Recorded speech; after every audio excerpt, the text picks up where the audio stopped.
The man accused of opening fire on the Capital Gazette newsroom has been indicted by an Arundel County grand jury. Denise Koch reports Jared Ramos is now facing 23 counts, including first-degree murder.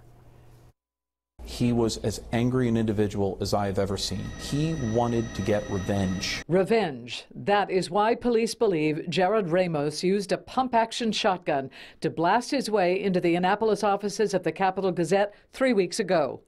Evidence that suggested a coordinated attack, the barricading of a back door, and the use of a tactical approach and hunting down and shooting the innocent victims in this case. Ramos had a long-standing dispute with the paper after it published a story about his harassment of a former classmate, and he had a history of making threats. I feared for my life, I feared for my family's life, and I feared for my staff's life. 5 staff members were murdered that day.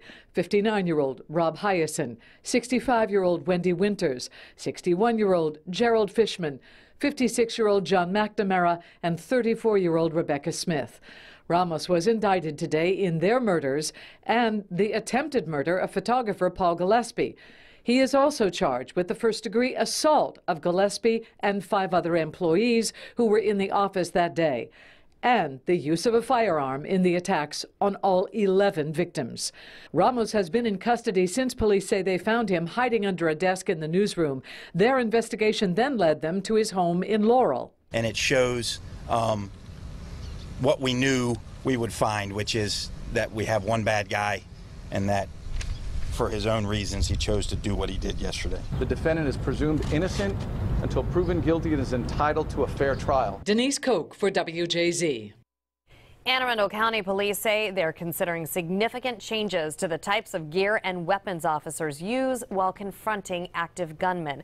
Our media partner, the Baltimore Sun, reports this comes after the department reviewed its response to last month's shooting at the Gazette. County police were widely praised for their response, but it's department policy to review their performance after major events. Possible changes include new earpieces and weapons with shorter barrels, which will make it easier to move through crowded office spaces.